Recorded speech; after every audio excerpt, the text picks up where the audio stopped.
Naalala ko.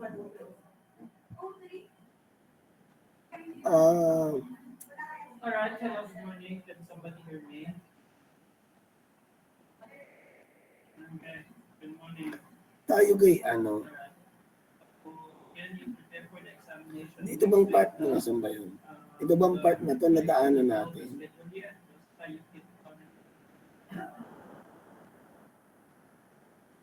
Waiting for the schedule of your flight. Nakarating dahil dito, ano? The road shall be announced. Ano? So, for Ito? the coverage of your examination, Nakarating dyan, ano? Nakarating dyan, ano? part 1, Ama, ito ay nabasa sa ha? Nakarating doon? part 1, something to do with partial. Anong ibig sabihin na heart na yan? Hindi ko maintindihan. Sumagot na lang kayo, dali. Ha? Partial interpretation definition. Okay, sige. Nakarating. Ano, kaya kasi nga, kaya ako dito nagsimula kahapon eh. Dahil inassume ko na Higher order partial derivative. narating na natin itong mga about discrete and continuous variables. Pag sinabi natin discrete, ano, hindi mo na siya pwedeng pag-iwa-iwalayin pa. Pag continuous, may mga decimal, temperature, height, weight, yan naman. Now, yung kahapon, so kung dahil kakamali, dito tayo nagtapos sa median and quartile ng cumulative frequency curve. So, di ba yung cumulative frequency, siya yung ina-add, ito tayo. Halimbawa, ang example natin dito, kung mayroong mga scores, ito yung mga scores, kunwari 1 to 50 yung exam. Ang nilagay lang sa table, yung umiscore ng 6 to 10, naka-cluster siya. Naka-cluster. 6 to 10. So, ilan yung umiscore ng 6 to 10? Wala. Ilan yung umiscore ng 11 to 15? Dalawa. So on and so forth. Now, yung upper class bound, ito mga values na to, itong nasa unang, yung marks, yung mga scores. Meron siya tinatawag nga natin na upper class limit o upper class boundary at may lower class boundary. So ang kanyang upper class boundary, yung nasa pagitan ng, yung ano yung kanyang limit bago tumawid dun sa padalwa. So that have to be 10.5 yung boundary niya. So, it is basically yung nasa pagitan ng dalawang ito. No. So, ang ginagawa natin, di may frequency. For cumulative frequency, we add them, diga, parang 0, then yung 11 to 15, 0 plus 2 will give us 2. Then, yung patatlo, meron ka ng 2. So, 5. So, 2 plus 7, 2 plus 5 rather, then 7 plus 10, then 14 plus 17. Kasi parang nangyayari, tinutotal mo ito pababa. Yung sum na magkasunod, di ba? Makikita naman natin na yung sum nito, cumulative. Di ba pag sinabi natin cumulative, naiipon. Naiipon, nadadagdagan. Cumulative. So until such time na yung 45 plus 3 ay 48, 48 plus 2 ay 50. So sa pinadulo, 50. Then ipa-plot ito, yung upper class boundary, ay ipa-plot versus yung sa marks. So ito yun. So yung ang plinat rather ay yung mga marka ito nasa x-axis at yung cumulative frequency ay hanggang 50. So 0, 10, 20, 30, 40, 50, or 60, or so on and so forth. So ang nangyari dito, ipa-plot yung ibabangga yung mga values na to, yung cumulative frequency ay babangga mo dun sa marks, pero based dun sa upper plus boundary. Ibig sabihin is that cumulative frequency niya ay y. So magsisimula ka sa 0, pero tatakbo sa x-axis, ang kanyang y ay 0, ang kanyang x ay 10.5. So ito yun. Sunod, ang kanyang x ay 2, ang kanyang y ay 2, ang x ay 15.5. So kaya yung 2, tapos yun ang kanyang x, 15.5. So continuously plotting yung 7 ang y, 20.5 ang x. So 2, 4, 6, 8, 10. So possibly narito, saka ito, 20.5. So doing the same continuously, 17. So ito 18, so most likely narito. Yung kanyang y, ang kanyang x naman ay 25.5. Continuously, ilalagay yung mga numero kung saan nagkaroon ng intersection ng y and x. Then, connect the dots. So, yun tinatawag nating cumulative frequency curve. Eh, ano namang meron dyan sa after having plotted? So, malalaman natin na yung ano ba ang kalahati ng 50? So, yung kalahati ng 50, 25. At yun ay yung median. So, ang 25 most likely ay narito sa pagitan ng 20 at 30. 1 to 50 ang exam. So, kung saan nyo tinamaan yung curve, atakin mo pababa, so naroon ang median. Kaya ang magiging median nito ay ito, 27.5.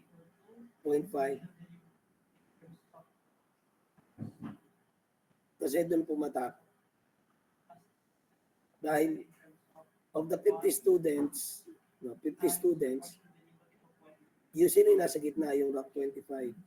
So, pagitan ng 20 at 30, horizontally drawn, saan tumama sa curve, pupunta ka sa katapat na x-axis, yun yung kanyang score.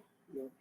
So, ibig sabihin, ang median score ay 27.5 of the 1 to 50 items. Tapos, kung kukunin mo naman ang kanyang lower quartile at upper quartile, kung lower quartile, ano ba yung 1/4 ng 50? So, ang 1/4 ng 50 ay 12.5, di ba? So, kukunin mo siya dito, estimate na lang, kung saan niya tinamaan yung curve. So, naroon yun. So, lalabas na between 20 and 25. So, kung mahingit lang talaga na nadinoto, malalaman natin exactong mark at yun yung lumalabas na nasa 23.5. Kung upper quartile, upper 1/4. So, kung 50, ano ba yung upper quartile niya? So, 37.5. So, kukuha ka dito ng 30 to 40, 36. So, more or less narito.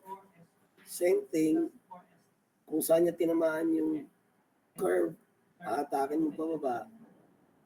So, ang kanyang upper quartile would have to be nearly 35. No, so, most likely mga 34 or 33. So, yan. 32.5. So, gamit yung plotted na cumulative frequency curve na kinuha dito. Kung saan ang cumulative frequency is continuously nag-a-add. Ito, individual frequencies. May cumulative, naiipon. For y is s Zero, squared 0 and 0, 0 and 2. plus, then you have 12s plus Tapos itong 5 plus yung nasa taas na 2, 7. 4s squared Add lang ng add, diba? Cumulative. 4 So malalaman natin dito sa curve na to, for example, na yung number of student umiscore lang mas mababa sa 18. Kung ilan. So, yung mas mababa sa 18, mas mababa sa 18. So, titingnan mo itong score na to.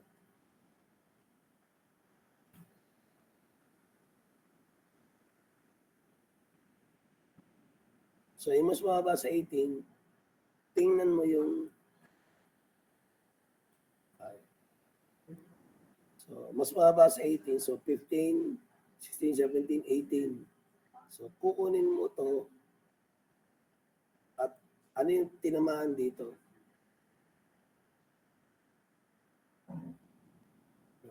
So, malalaman mo ito yung ilan yung estudyante na yon. So, most likely yan ay 0, 0, 2, 4, 6, 8, 10.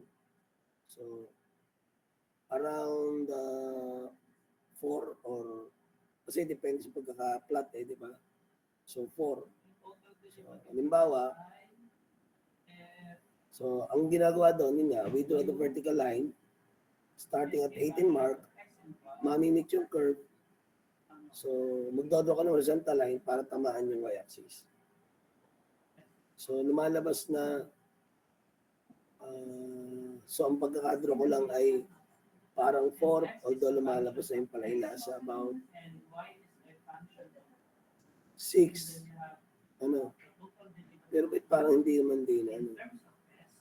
0, 2, parang 4 din eh. Anyway, base dun sa lumalabas, yun ay 6 persons scored below 18. Tapos, ilang estudyante ang yung buwang passing mark ay 8.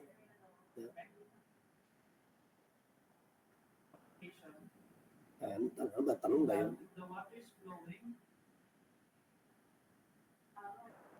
Okay. So, ano, malalaman natin ang pass mark kung 8 student lang ang nag-qualify sa second round. So, kung 8 lang, ibig sabihin, doon tayo sa 42. Di ba?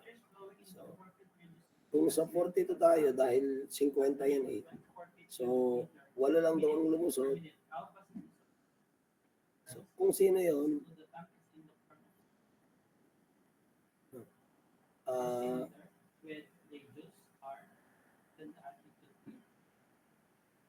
diba?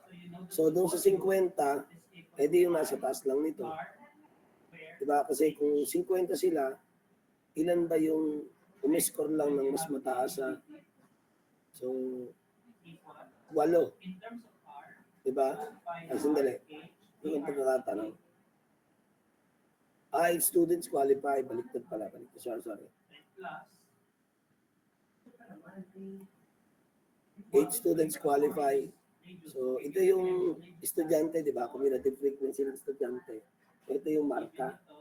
So, kung 8 lang nag-qualify, at tinitingnan natin doon ay 40, 42.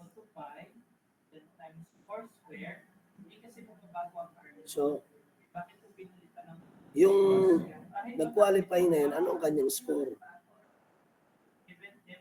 So, yung lumusot na yun ay umiscore ng something like 37 pataas. Only those who scored something like 37 pataas ang nag-qualify sa second round.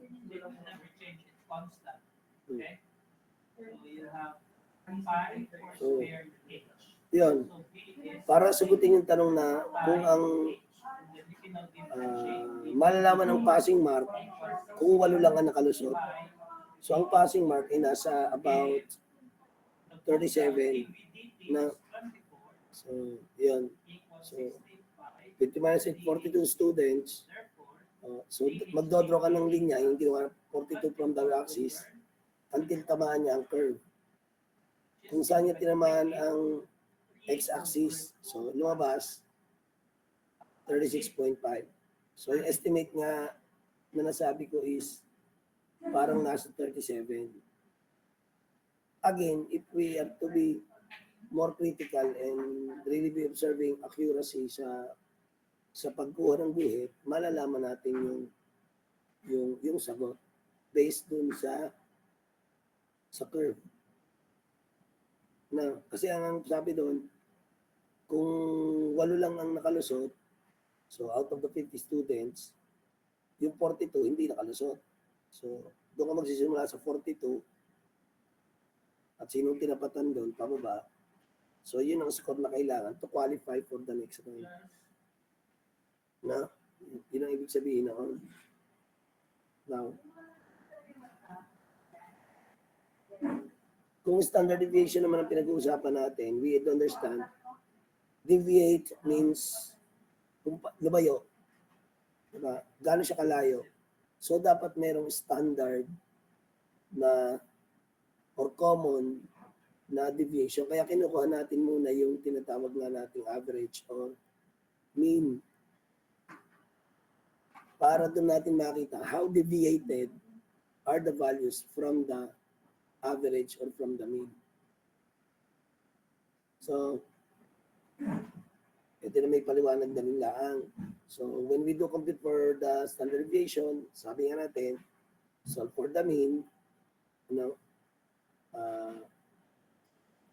at i-calculate mo yung averages. So, for standard deviation, we obtain the deviation from the mean. Ano ba ang interpretation natin pag mas malaki yung deviation? Ibig sabihin, napakalalayo ng datos. Kalat-kalat. No, they are really spread out ang datos. So, malaki ang kanyang variability, iba-iba ang score. So, when we say, kung nagkataon naman na mababa ang standard deviation, it is an indication that the score, the values are close or homogeneous. No, so, we need to determine the difference of the score from the average to determine your deviation. And getting the average of the deviations, malalaman natin how spread out or how close together are the values. So again, computation, so it could be positive, negative, pero pag in-square mo naman yan, doon lumalabas yung variance na tinatawag natin, di ba? Isang example daw na binigay lang nalang sa atin. So, consider set of raw scores denoting x sub 1 or x sub I. Mga marka sa quiz na 1 to 10. So, ang nakuha score ay 4, 0, 6, 8, 5, 7. Ang number of students is 6. So, first we compute for the average of these scores. So, 4 plus 0 plus 6 plus 8 plus 5 plus 7. So, to get the mean or the average of these 6 scores, so the sum divided by the number of scores. So, we would have 4 plus 6 plus 4 plus 0 plus 6 plus 8 plus 5 plus 7. So, 10, 20, 10, 30. So, 30 ito, di ba? 30 divided by 6 is would have to be 5. That is the mean. Then, compute mo yung deviation ng mga scores sa mean. So, individually, so, 4 minus 5, 0 minus 5, 6 minus 5. So, how deviated are they? 0 minus 5, 4 minus 5, 5 minus 5, 6 minus 5, 7 minus 5. So, these are the scores. Kung ano nga estudyante, may 0, may 4, may 5, may 6, may 7, may 8. Are the scores. Naka-arrange nga lang. Kung ano na estudyante. So, anong kanyang deviation? So, that have to be the mean, the value rather, the scores minus the mean. 0 minus 5, 4 minus 5, 5 minus 5. So, it's possible na makukuha mo dito ay negative or positive. So, and aside from that, pag tinotal mo to, magsisiro to, di ba?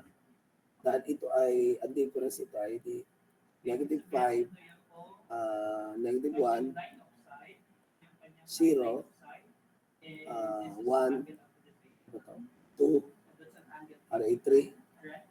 So, pag tinotal natin yan, dapat yan mag-0, di ba? Negative 5, negative 1 is 6, 1, 2, 3 is 6, positive. So, 0.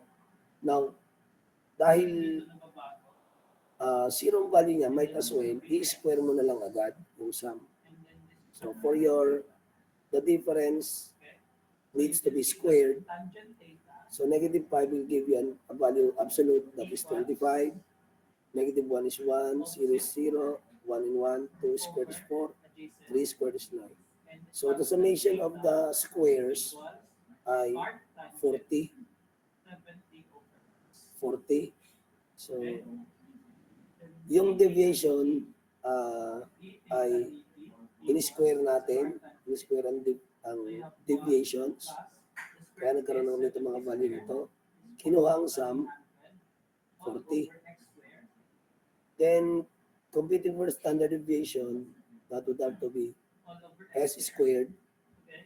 So, that would have to be yung square of the sum of the deviations. So, 40. Standard deviation would have to be that value divided by the number of scores. So, ang standard deviation niya ay 6.7. So, ganito kalayo mula dun sa individual scores. This is how deviated are the scores.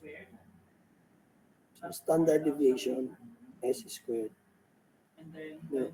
when angle subtended of the observer's eye by the Yun lang.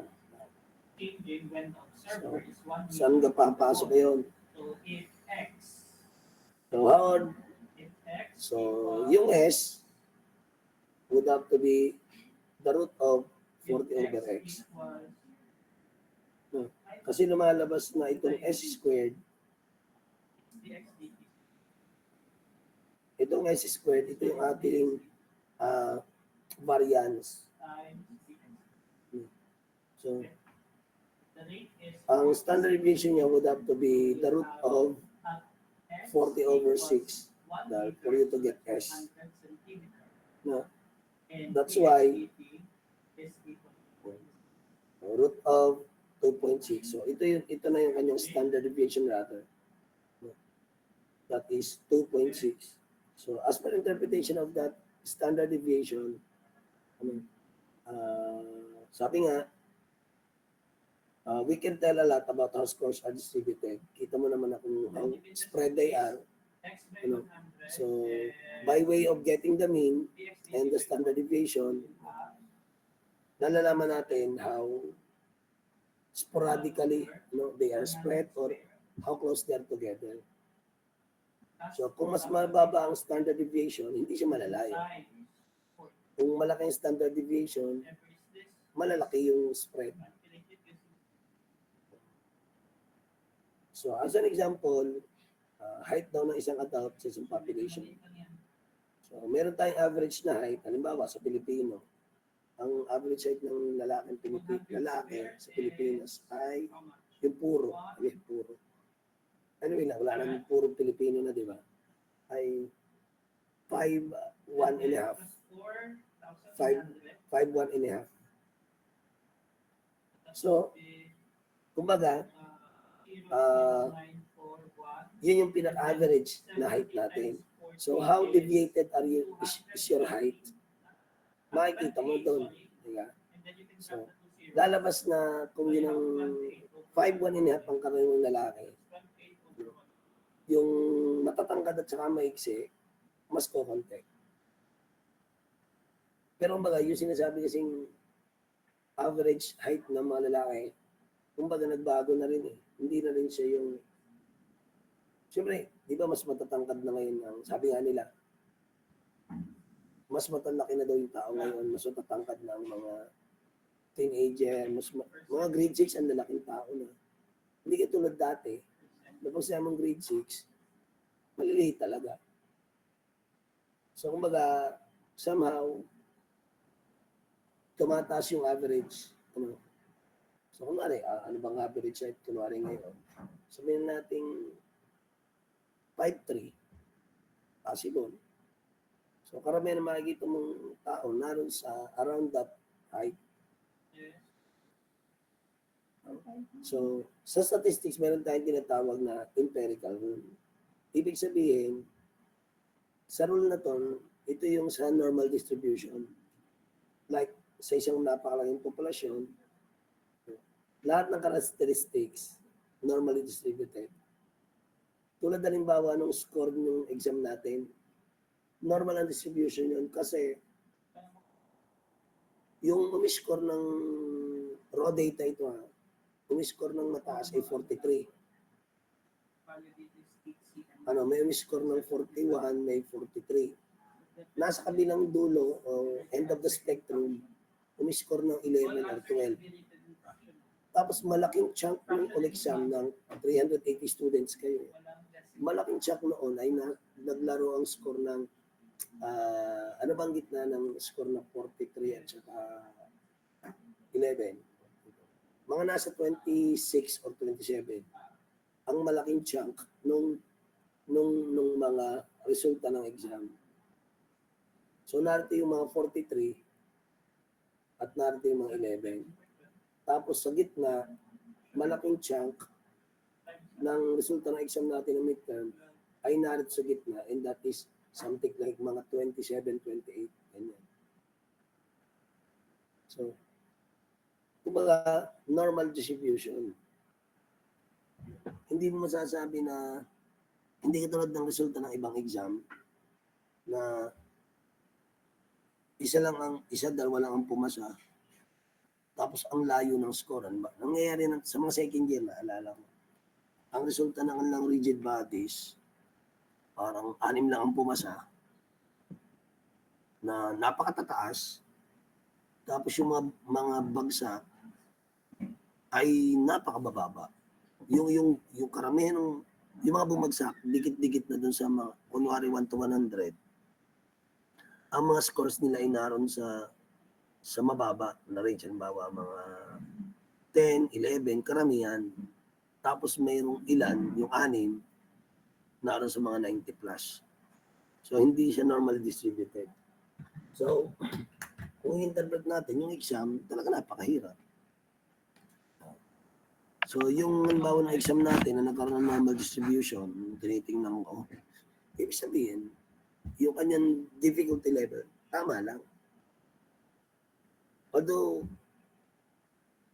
around 23% ang nakakuha ng 60 and above. Pero kung gagamitin natin ng 50% passing, lalabas na 50-50. 50-50. Kung ang 1 to 15, di ba? Kung ang passing ay 25, malapit dun sa 50-50 ang papasa. Around that number, siguro 45-55 ratio. Dahil kung katulad sinasabi ko, sa rigid bodies, parang mga 90% ay naglalaro dun sa ang curve niya is talagang skewed. Yung tinatawag natin skewed. So, pag alam natin ang mean standard deviation population, na-apply natin ang empirical rule. Empirical rule. Ano ba yung empirical rule? So, na nagsasabi na may high confidence yung approximation. So, kadalasan, ito yung ginagamit natin for empirical rule. So, ito yung gamitin, standard, na sinasabing 68% ng population ay ma-score na within 1 standard deviation. 68% of the population. So, kumbaga doon sa curve, sinasabi natin, 68% of that. Tapos, 95% ng population ay may score within the 2 standard deviations of the mean. 2 beses ang layo. Doon, deviated mula sa mean. Tapos 99.7 ng population ay may score na 3 standard deviation from the mean. Kaliwa kanan. At 0.3 of the population ay may score na lampas or beyond sa 3 standard deviations from the mean. So ano bang ibig sabihin nun? Ang ibig sabihin niya, kung ano, sa may table na yun, wala tayong table. Dali lang nga. So ito siya, palitin ko lang, di ba? So yung sinasabi nating normal distribution, normally distributed, yung pinakagitna, di ba? Yung pinakagitna, ito yung pinaka-median. So, when we say, ito yung pinaka standard deviation. So, one standard deviation away from the center to the right or to the left. Yan daw ay 68% of the population. Now, pag lumampas ka pa ng isang another standard deviation, 2 standard deviation, 2 sigma, mula mu plus 1 standard deviation, mu minus standard deviation, so pababa at pataas, kaliwa kanan. So within that range, malayo siya ng isa, kaliwa kanan, 68% daw yung population. If you're another standard deviation away to the right or to the left, ang total noon 95%. At 3 standard deviations to the left, narito siya. At narito siya, yung total noon, mula sa 100%, 99.3% of the data are within 3 standard deviations. Parang pinalawak mo lang yung naabot mo. So, beyond 3 deviations is 0.3. So, yung naiwan na lang dito sa lumampas dito ay 0.15 at yung lumampas dito ay 0.15. Kaya sinasabi natin na 0.3% of the population has score that is beyond 3 standard deviation from the mean. Yun is empirical rule. No? So kung i-apply natin, halimbawa, sample na lang natin dito nakagawa na. Applying the empirical rule gamit ang statistics ng height ng mga lalaki sa US. So ang data, ang average height ng lalaki sa US ay 177 cm. Tapos, based on sa ring computation, no, basta ang standard deviation ng adult ay 7. So are we going to interpret it via ay, saan ba? Tataas. Di ba ako balaan? Ako magbaba, ako magtataas. Para kayo nagtitipid na dalawa. Bilis natin sa tubig. Sandali na. Dumami na pala sa akin.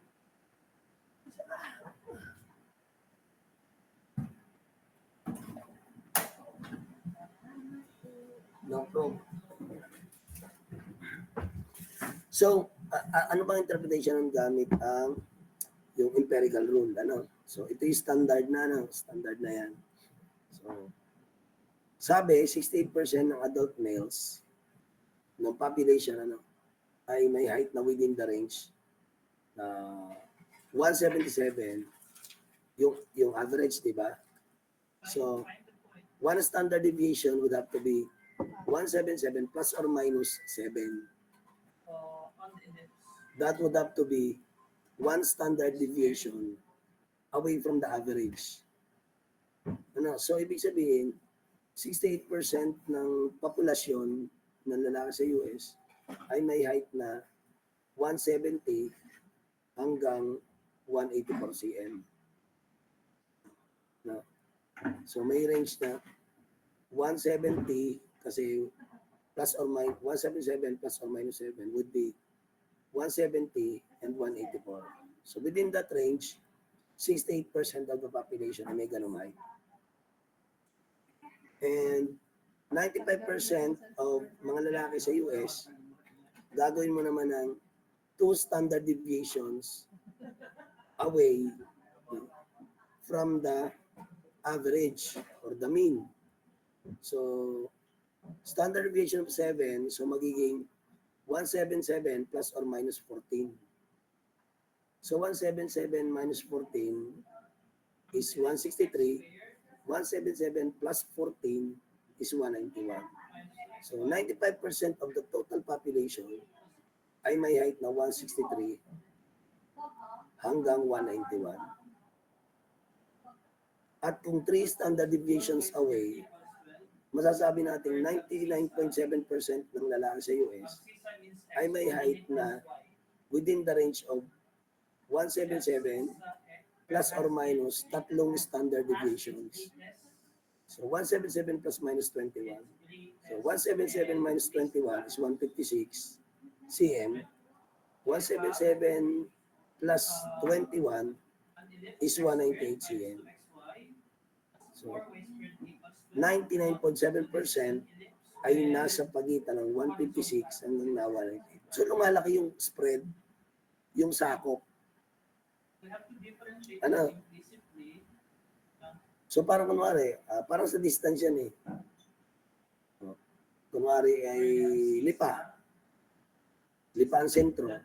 So 1 kilometro, sabi natin, ang standard deviation ay 10. 10 kilometro mula sa lipa, Pamaynila, sabihin natin Malbar.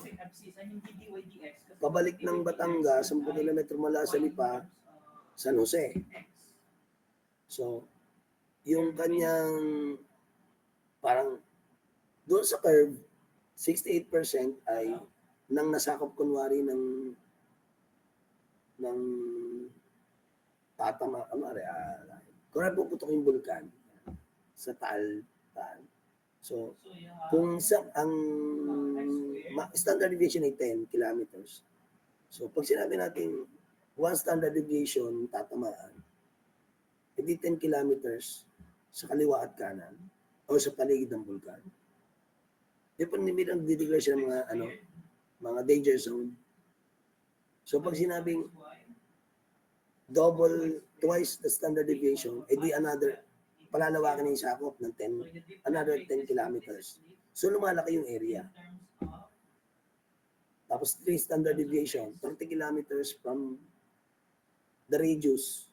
The radius, kunwari lang para ginagawa ko ng analogy. Doon sa palilikasin, so 99.7% na naabot yung lahat ng populasyon. So, yung 0.3 ng population is lying beyond 30 kilometer radius. Assuming na assuming lang na kasi meron pa rin lugar beyond the 30 kilometer radius, marami. Hindi, kung anong yung tinutukoy lang natin ay isang lugar na sabi natin 31 kilometers away from the center. So lumilit yung outlying part. So masasabi natin na kung 99.7% ng adult na sa US ay 156 and 198, masasabi natin na yung natitirang 0.3% ng populasyon ay may height na either mas mataas sa 198 o mas mababa sa 156. So meaning, 0.15% ng populasyon mas matangkad sa 198. Ano kayong 198? Ano kang height yun? Mari lang. Hanggang 198.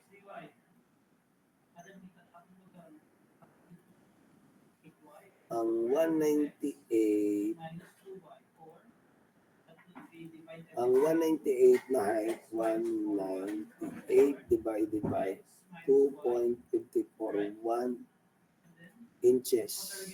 Yan ang inches. 6 footer ay 72 minus 72. 6 footer yung 72 inches.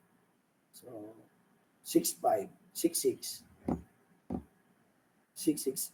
So, 0.15 kalahati nito. Kasi yung kalahati nito nasa kanan, nasa kaliwa, di ba? So, lumalabas na 0.3% of the population ng US ay may height na 6'6" and above. At yung mas maliit naman sa kanya would have to be 156 divided by 2.541,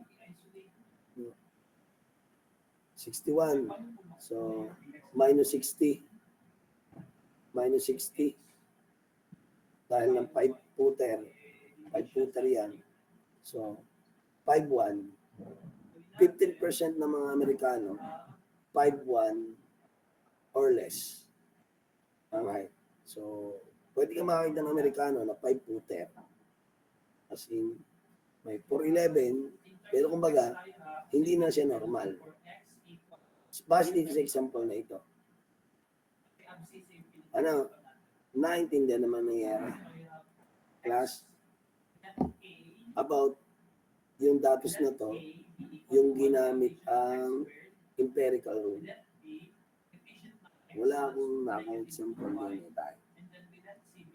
Kuha tayo ng example siguro.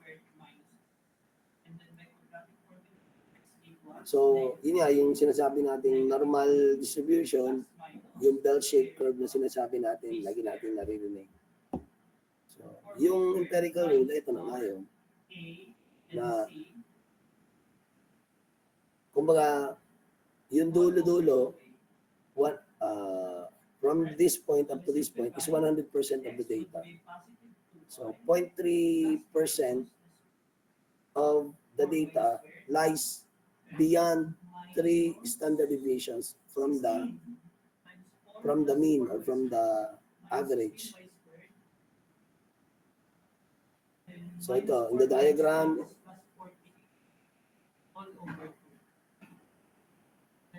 so lumalabas na 34 mula dito pa kanan, 34 yun. No, 34%. Tapos, kasi equal yung kaliwat kanan niya eh. So, 34 sa kanan, 34 sa kaliwa. Yung 95 mula sa sentro would be 47.5 pa kanan, 47.5 pa kaliwa. Basta yung boundary, 3 standard deviations pa kanan, 3 standard deviations pa kaliwa. And that comprises 97.7 of the data. Is within 3 standard deviations. So ito lang naman. May paliwanag lang naman dito. I don't have to read na. So ito yon, diba? So ito yung standard. Ito yung mean. So dahil 68% ito, yung kulay pink, 34 pa kanan, 34 kaliwa. Yung nasa pagitan nito, yung kulay, kung anong kulay nito, I don't know. Parang, ewan ko anong kulay yan. So, dahil lumalabas na ito ay 68, tapos yung 2 standard deviations ay 95. So, dapat itong lugar na to ay 95%. Diba? 95%. So, in 95%, kung 34 ito, 68. So, 68 minus 95 minus 68 would have to be 27. So, yung 27 na yun, divided by 2, 13.5. So, beyond this line, 13.5% of the population yun. So, dito, 35.5% din. Then, dahil mula dito sa guhit na ito, hanggang dito sa guhit na to ay 97.5. So, kung tatanggalin natin yung 95, kasi ang total nito at nito ay 95. So, may iwan na lang tayong 99.7 ano. So, 99.7 minus 95 would have to be equal to 4.7.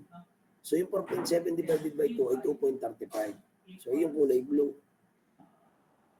At yung outlying beyond 3 standard deviation ay 0.3. So dalawa yung sa kaliwat kanan. So 0.15. So lumalabas na 50% ang nasa kanan from the center at 50% nasa kaliwa. No? So again, pag inad mo yung 34, 13.5 at 2.35, lalabas na 49.85. But including 0.15%, that would have to be 50. No? So, yung nasa kaliwa mo nasa sentro, 49.85, hanggang doon sa 3 standard deviations. So, sabihin ako lang rin. So, a very small percentage, 0.15, 0.15, ang outlying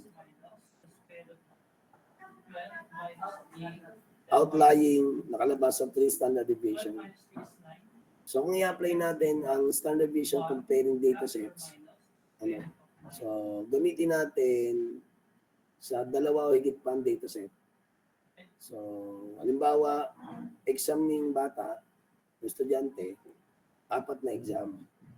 So, i-compare natin ang performance niya at relative standing with respect to the class, sa klase.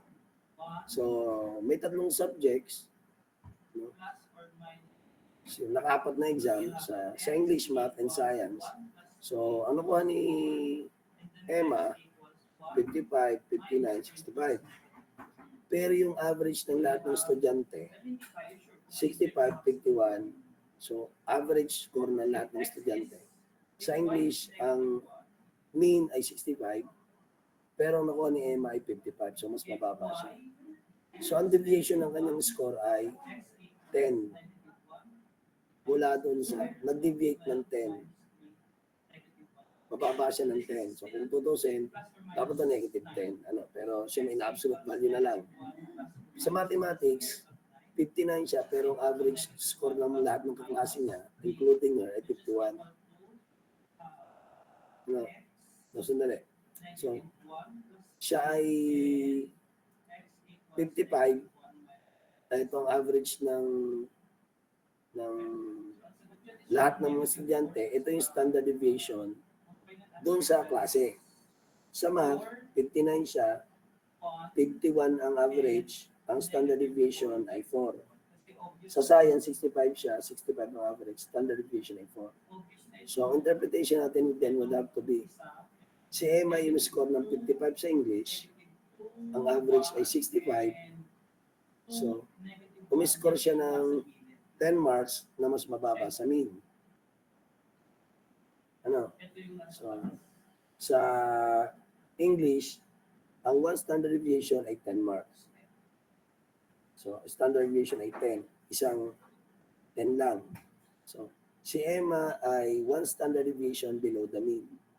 Meaning, 84% ng class did better than her. At siya ay better than 16% of the class. So, bakit? Kasi, kumbaga sa table, saan ba yan? Wala. Nasaan yung, Ulitin natin para makita ko yung isa. So, ito yung nangyari. Dahil siya ay yung standard deviation ay 10. So, mas mababa siya ng 10 points kumpara sa standard deviation. So, siya ay mas mababa ng 10. So, narito siya, 1 standard deviation. Saan ba nanggaling 16 and 84? May sinabi bang pandatos?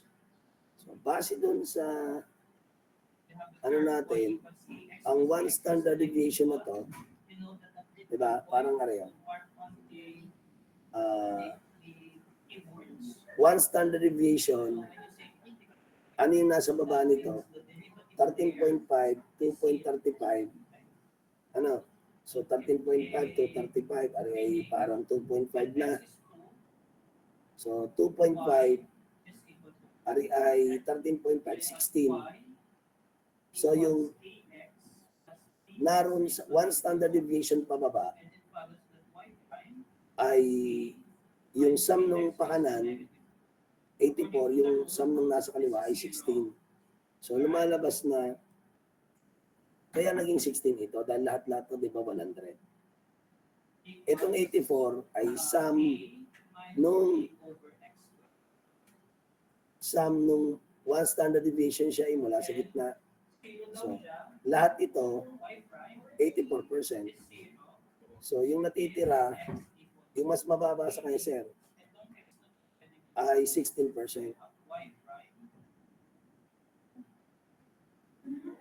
So, ito ang magiging itsura niyan. So, 16% of the class in English performed poorer kaysa kanya. Merong mas mababa sa kanya 16% of the class. Kung sila 100 estudyante, may 16 na mas mababa sa kanya. At merong 84 na ma-examinees ang mas mataas sa kanya. Sa math naman, 59 and 51, so ang interpretation natin doon, so umiscore siya ng 59 sa math, tapos ang average ay 51, so ilang standard deviations ba layo niya? 8. So umiscore siya ng mas mataas doon sa average. 8 marks above the mean. Eh ang kanyang standard deviation ay 4, so lumagpas pa siya doon sa 4. Twice. So siya ay may 2 standard deviation above the mean. Kanina below the mean. Na, di ba? Kaya na mas mababa doon sa mean. Ngayon naman, she is 2 standard deviations above the mean. So ano ba yung 2 standard deviation from the mean? Di ba, pag tinotal mo nga ito,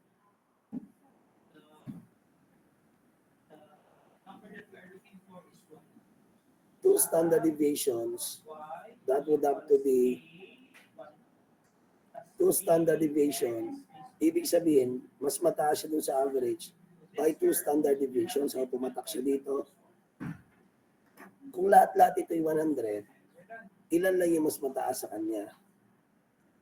So, ang mas mataas lang sa kanya ay 2.35 plus 0.15. That would have to be 2.5 of the examinees percent. Meaning, tinalo niya yung 97.5% ng mga kaklase niya. So 2.5% of the class did better than her, than she. Ito rin than she. Than she daw, than her. Or she was better than 97.5% of the class in math. Ito lang yung mas magaling sa kanya, di ba? Sa kaso naman ng science, 65, 65, and 4. So, ang average ay 65, siya ay nag-65, standard deviation ay 4. So, ibig sabihin, siya ay nasa gitna. Nasa gitna siya. 50% of the class, mas magaling sa kanyang performance, at 50% din naman, ang nalampasan niya. So, yun yung ibig sabihin ng standard deviations. Ano?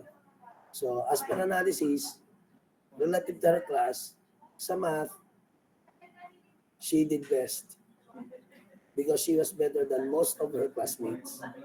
Pagdating sa science, okay din kasi nasa gitna siya. No? Pero pagdating sa English,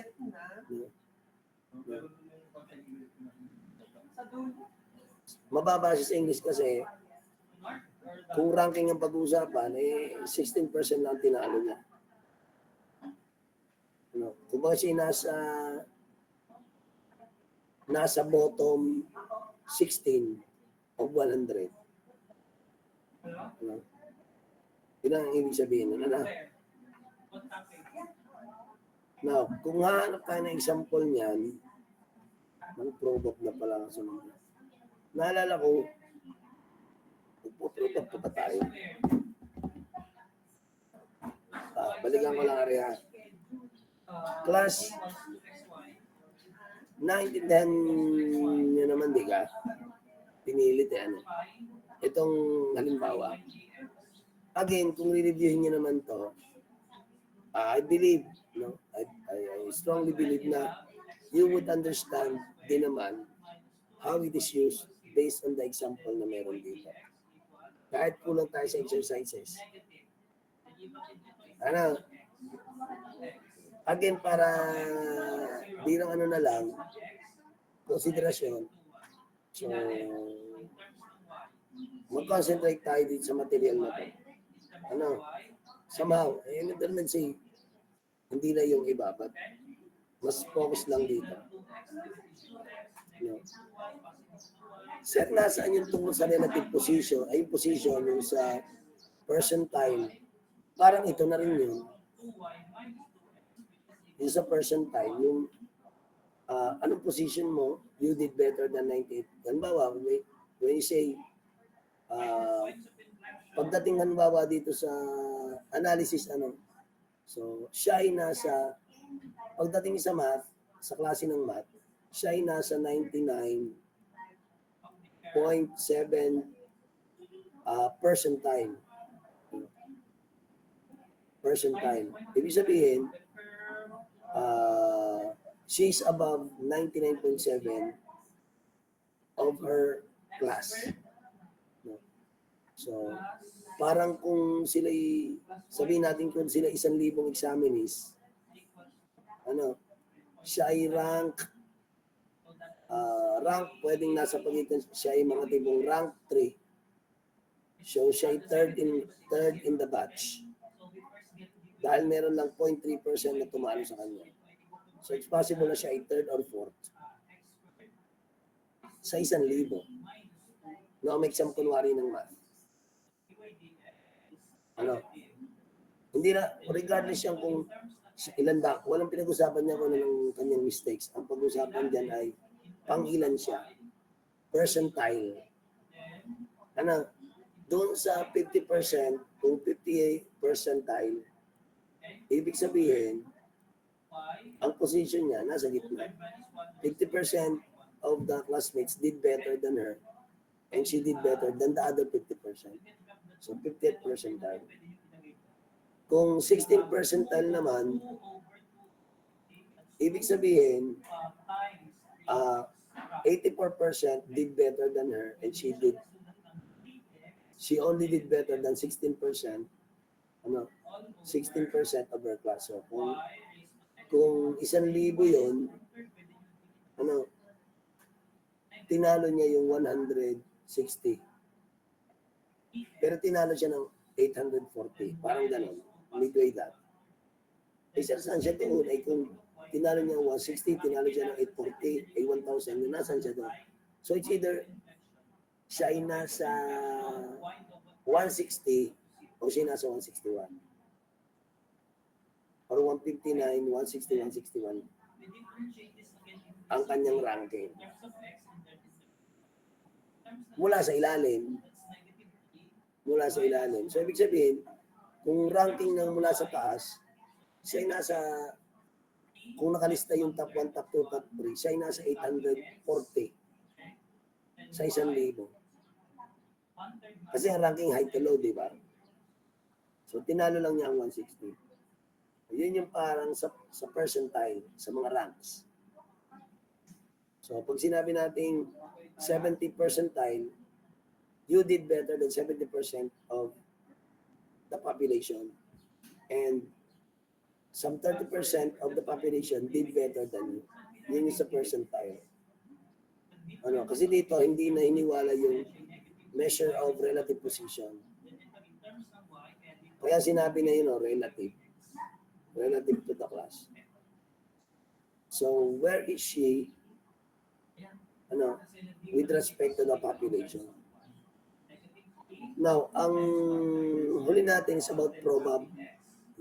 Siyempre, probabilities yung possibility na mangyayari isang bagay. No? So, halimbawa, anong probability na tumama ka sa ng jackpot sa Latin eh? So, yung chances, possibility, probability. So, walang kasiguruhan. So, ang pag-aaral ng probability,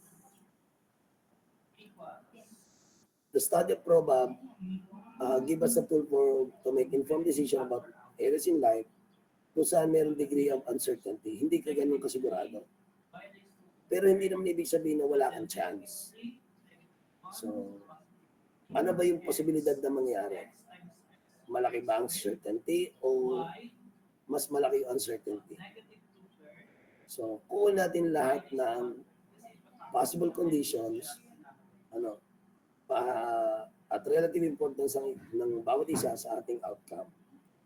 So, mag-compute ng probability ng events na nangyayari sa isang simple experiment. So, yung probab scale ay measure kung how likely an event will happen. So, mathematically, we can measure it by assigning values. When doing probab scale, gawa tayo ng dalawang extremes. Una, anong probab ng event ay hindi mangyayari? So, ito ay isang imposibleng event, just assign the smallest possible value, 0. Anong probability na hindi mangyayari? Wala. No. Imposibleng event. Anong probability na mangyayari? Yun daw ay certain event. Sigurado ka. So, nilalagay mo yun na ang largest possible value ay 1. Halimbawa, sigurado ka tayo na kung sasabihin ko na, sige, papasok ako bukas. Am I 100% certain? Am I sure na 100% makakapasok ako bukas? So, may probability na hindi. So, kung hindi mangyayari, the smallest possible value na mangyayari, so, kung hindi mangyayari, imposible, ilalagay mo yung lowest value na 0. Kung possible na mangyayari, ang maximum value niya ay 1. So, it's between 0 and 1. So, for any event, ang probab na ay laging nasa pagitan ng 0 and 1. So, walang value ng probab ang negative o mas mataas pa sa 1. It's just between 0 and 1. Na 0 and 1 ang probab. So, sa probab, meron tayong scale. 50-50, yung 0.5. Nasa gitna siya ng 0 and 1 eh. So, 0.5, 0, 0.5, and 1. So, impossible na mangyayari 0. Sure ka na mangyayari, yan ay 1. 50-50, 0.5. Halimbawa, itotos mo yung isang coin. Kung ang lalabas ay head or tail, 50-50. Yung possibility. So, sa gitna ng scale, 1/2. So, dapat may dalawang possible outcomes na either ay lalabas. Yan. Flipping a coin, o kaya naman, halimbawa, sapatos, madilim, may isang pares ng sapatos, dinukot mo, anong probability na makukuha mo ay kanan? 50%. Diba? So, 50-50 ang probab. So, ang terms na ginagamit natin sa probab, so, experiment, situation na involving chance of probab, ang possibility na lalabas, possible result are called outcomes, impossible event, yung hindi mangyayari. Example, tutubo ang rosas mula sa buto ng mansanas, imposible yun. kung sasabihin ba ng babae na, imposible kung magustuhan yung lalaking yan, ay, para sinasabi mo na, zero chance.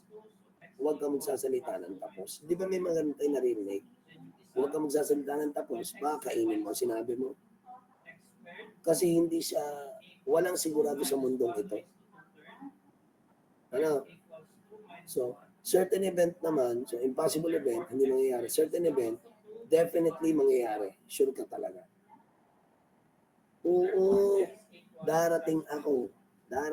Huwag kang mag-alala. Sigurado ka. May mga bagay na hindi natin kontrolado. So, no. Now, halimbawa, ang sun ay sumisikat sa araw, certain event. Sigurado ka, kaya lang sa totoong buhay, ano bang pwede sumira sa araw? Hindi mo siya madeded sa ano. Kung tatamaan mga asteroid, wala rin. So, kumbaga, yun, medyo ano yun, sigurado yun na sisikat ang araw bukas. Ay siya cloudy. Ay, hindi, sumikat pa naman, natakloban lang ng ulap eh. So, certain, sure. So, ang event na ang probability ay malapit sa 1, hindi 1, very likely. Malamang-lamang mangyari. Ang probability na ikaw ay makakatanggap ng regalo ngayong Pasko ay mula sa iyong uncle na uuwi or yung daddy na uuwi galing abroad, malamang-lamang may regalo ka. No. Unlikely, malamang-lamang sa hindi. Malapit, halos hindi na. Alam, example, pagtaya mo sa loto, mas malaki kasi ang chance na hindi mangyari. Eh katulad ko ba, ako na may sumusubok din dyan, although alam ko na ang baba ng probab, tumataya na ako noong 1995 pa. Nung aking estimate ang aking naitaya na sa lottery, nasa around 450,000. Hindi pa 10, 20. Eh mula pa 1995. Diyan tumama ka na, may tinamaan ako siguro mga 15,000. Eh lugi pa ako. So, napakaliit ng chance. Pero hindi naman zero chance. Ano? So, when we measure probab, no, so kailangan experimentation. Conditions affecting the outcome. No? So, ang gagawin natin. Answer exam.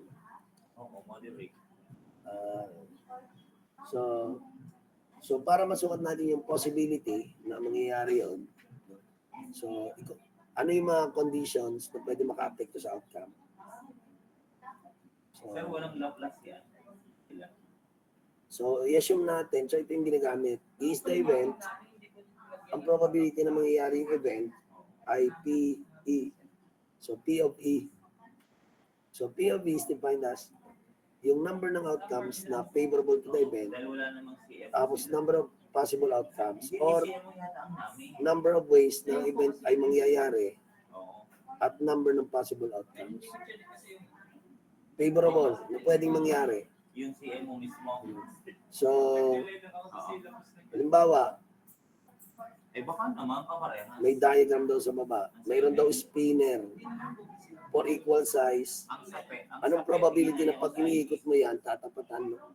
Pag itong araw na ito pinaikot, anong probability na tatama doon sa yellow? Kunwari. Ano? So, yellow, blue, green, and red. So, ito turn mo yung spinner. Sure naman na isa lang ang tatapatan yan, di ba? Dahil equal ang area, so sure na may tatapatan yan. Hindi pwedeng wala. Ano? Disregarding yung width nitong guhit. Ano? Kasi naroon pa rin yung probab na doon siyang mismo sa boundary tumama eh. Pero assuming na napakanipis ng boundary, apat lang ang narito lang sa apat na ito ang possible. So, sa example na yung experiment ay yung pagpapaikot. Ang outcome ay doon sa isang trial, no? So, isang ikot, kung pinaikot niya. So, ang sample space ay lahat ng possible outcomes.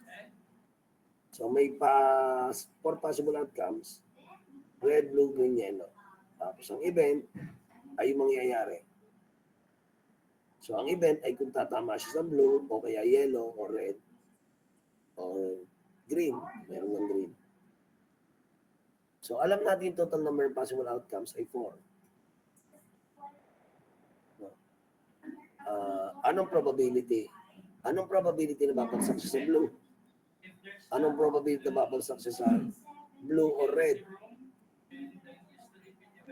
So, ang probability na babagsak siya sa blue ay 1 out of 4. Diba?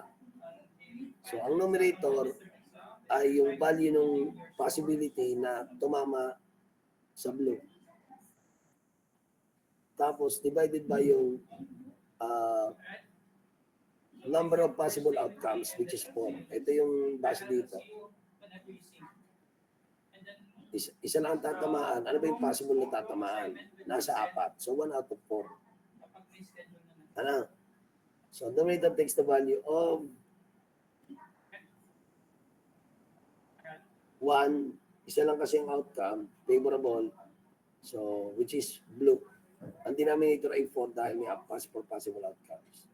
Yung possibility na tatama sa blue o kaya red, 50%. Dahil may possibility na tatama sa blue o kaya red, so alinmanan sa dalawa. Eh may 4 na possibilities. So, ibig sabihin, 50% ang kanyang probability na tumama. Nangyayari ito saan? Sa color game. Kaya lang ang color game, iba pa ang probability, di ba? Kasi 6 na yung mga cubes, may 6 na kulay, tapos ilang gayon? 3, no? So, nag-iibang computation ng probability doon na tumama ka. Hindi mo sasabi 50-50, but pwede mo computing. No?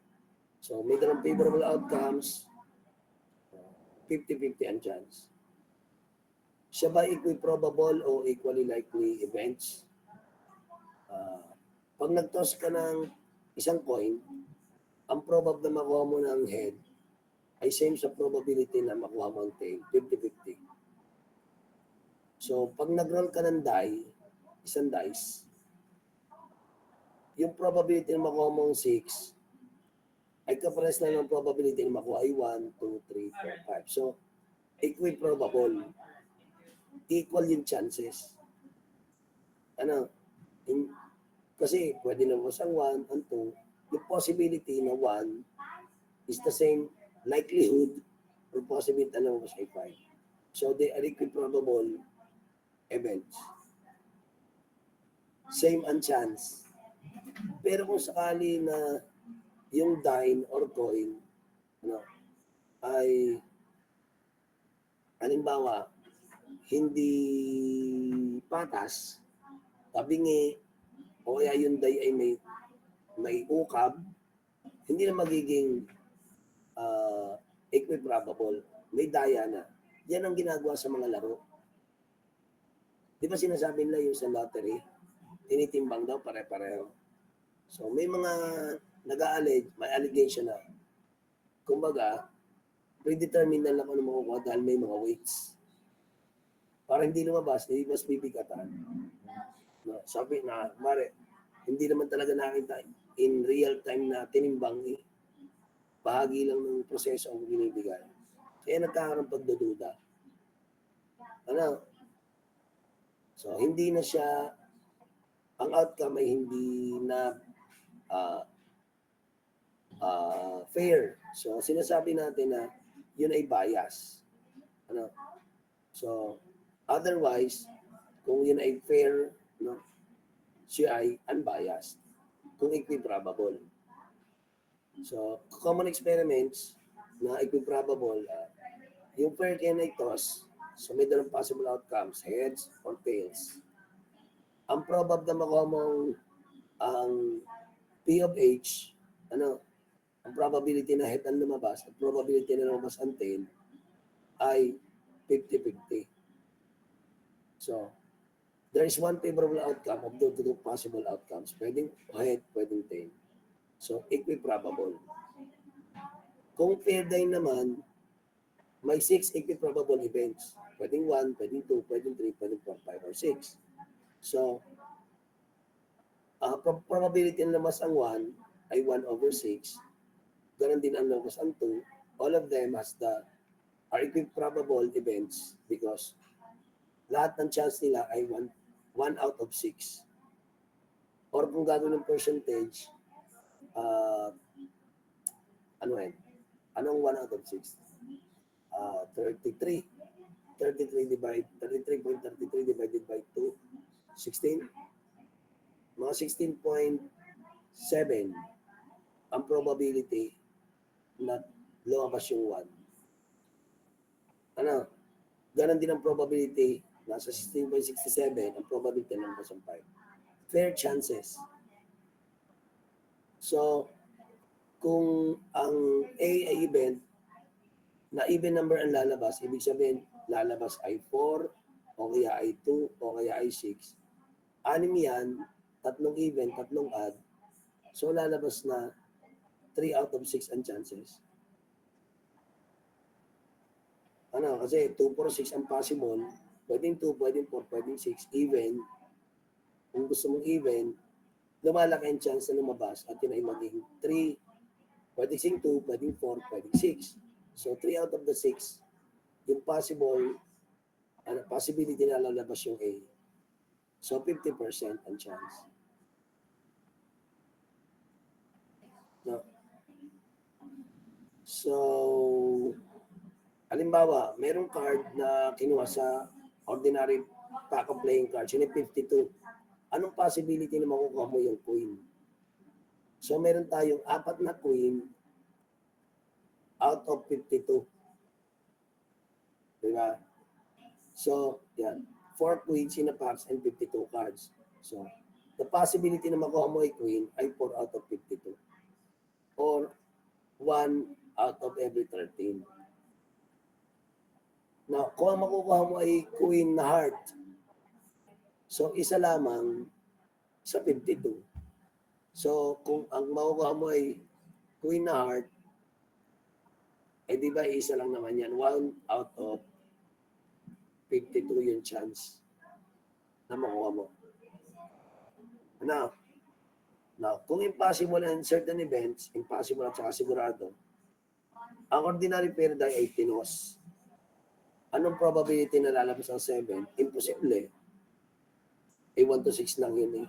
So the possibility na lalabas ang 7 ay number of 7s sa die. Number ng possible outcomes. So wala namang 7. So 0. 6 ang possible na outcomes.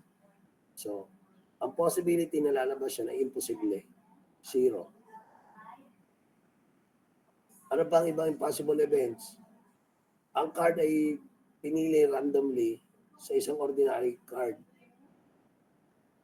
Anong probability na ang makukuha mo ay green? Ay di ka red card yan. So ang 52 cards, normally, yan lang naman ay red and black. So, anong probability na makuha mo ay green? Imposible. So, 0 chance. So, isang ordinaryong die, tinos, anong probability na makuha mo yung whole number? Ay sigurado, 100%. Dahil ang number ng whole number sa die ay 6. Whole number ang 1 hanggang 6. 6 na possible outcome. So, anong probable or chance na whole number ang lalabas? Hindi 100%.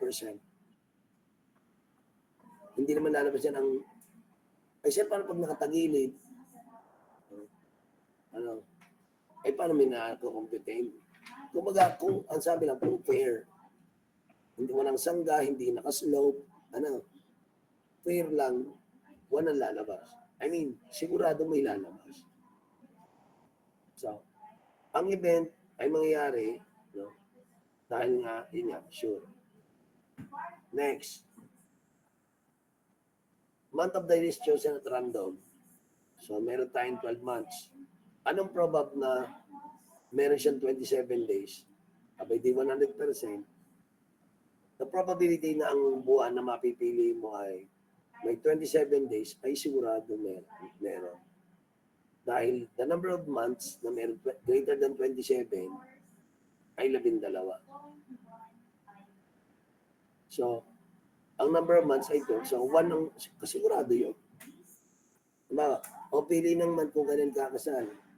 O, basta yung month ay lampas ng 27, hindi kahit anong buwan. Ang probability na mapili mo ay buwan na may lampas ng 27 is 100%. Eh kung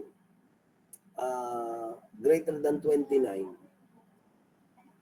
so ang mangyayari doon, 11 out of 12. Ano, greater than 30 days. Ilan ka may 30 days? And 31. January, March. Hindi ka pa nagsasagot din eh. Pagsasagot kita. Tuturo. 42. Ano po yan? Tuturo next time. Ay, Na sa landing. di. Pwede yun pa. Yes. No? Sa landing materials. Nakano? Makayer. Makagreen. Pag nga ako green. Green ba yung dead? Hello? Ano yung pala sila? Hindi ko talaga kayo siya.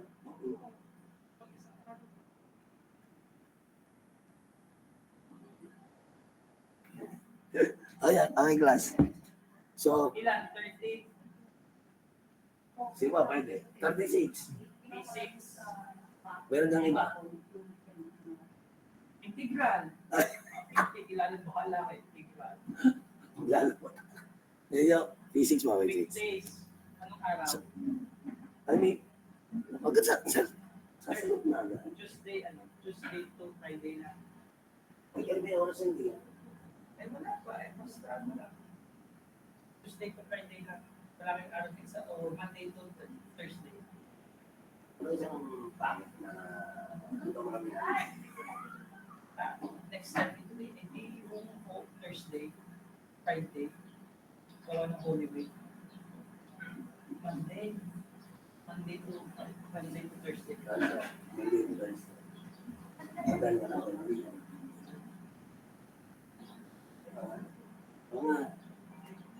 As a class, so number of months, kunwari, anong probability na ang mapipili mo ay biyan lapas ng 30? So that have to be January, March, May, July, August, October, December. So 7 out of 12 ang probability. So thinking of other certain events, a student is chosen at random from an all-boys school. O halimbawa na lang, anong probability na matatawag ka sa recitation? Kunwari 40 students ka, ay di 1 out of 4. 1 out of 40. And the chance na matatawag ka would be 1 out of 40, and that would have to be 100 divided by 4. So my chance is 2.25. Tama ba? 2.5% ang probability na matawag ka. Kasi it can be expressed in percentage. So 2.5% ang chance na matawag ka. Or 1 out of 40 yung magkakaklase ang chance na matawag ka. So ang probability nandito na mapipili ay lalaki at sa boys school ay di 100%. No. So si konti pa. So ayon sa mga loss ng probab, ang probability ng event dapat ay nasa pagitan ng 0 and 1. Ito yung nasabi na natin kanina. Tapos ang sum ng probab ng lahat ng outcomes, dapat ang total ay 1. Lahat ng possible outcomes, dapat ang total ay 1. Kung may dalawang events, A and A sub 1, may kapag sample space, then P P of A prime ay 1 minus P of A. Kung may dalawang events. Kasi ang total events, ang sum ng outcomes ay 1. So, dapat yun, P of A prime plus P of A should be equal to 1. Diba? Parang kung 40%, edi yung isa ay 60% ang probability na mangyayari o hindi mangyayari. So, as for example, merong card randomly sa ordinary, ang S ay event na makukuha mo ang ace, alas. Anong probability na hindi mo makukuha ang ace? So, ang gagawin mo, yung alas ay 4. So, 4 out of 52. Anong possibility na hindi alas ang makukuha mo? Eh di 52 minus 4, 48 over 52. Ano? So, yung P of S ay 4 over 52 or 1 over 13. So, yung P of S prime, eh di yung 1 minus 1 over 13 or 12 over 13. Ito yung sinabi ko kanina na 48 over 52. Kapag minultiply mo sa 4, yun ang, or siyempre nire-reduce natin, eh di 12 out of 13 ang chance na hindi mo mabubunot ang alas. Dahil ang possibility na mabunot mo yung alas, 1 over 13. Maliit lang ang chance. At sinimplify yung 4 over 52. Then, ang probability P of R na ulan bukas ay 5 over 7. So, ang probability na hindi ulan ay 2 over 7. 1 minus the probability. Yun lang naman. Pero may mga example pa dito. Now, anong magaling na gawin natin? Sa kaso ng probab, ito naman ay as what I've said kahapon, kaya nyo na naman itong sundan, So, again, dito na lang mag-i-stick. Mahaba pa ba ito? 141. Kasi may examples naman siya eh. Pero siguro I will no longer pupunta sa mas malalalim pa dito. Hindi na lang. Pero ito yung mga yung may mga combinations na to eh. Yan, konti na lang pala eh. Anyways, hanggang doon na lang muna class. So, siguro yung part lang na nadaanan natin, doon lang muna tayo mag-concentrate pataas. So, mag-ribbon na lang. Hindi naman ganun kahirap na. Nasa-topic na, except delete na ako kanina. Actually, wala pa akong tanong about probab. Pero dagdagan na lang. So, mission pa tayong klase. So, let's call it a day. Thank you for your time. Thank you for the semester. Thank you for the patiently waiting, listening.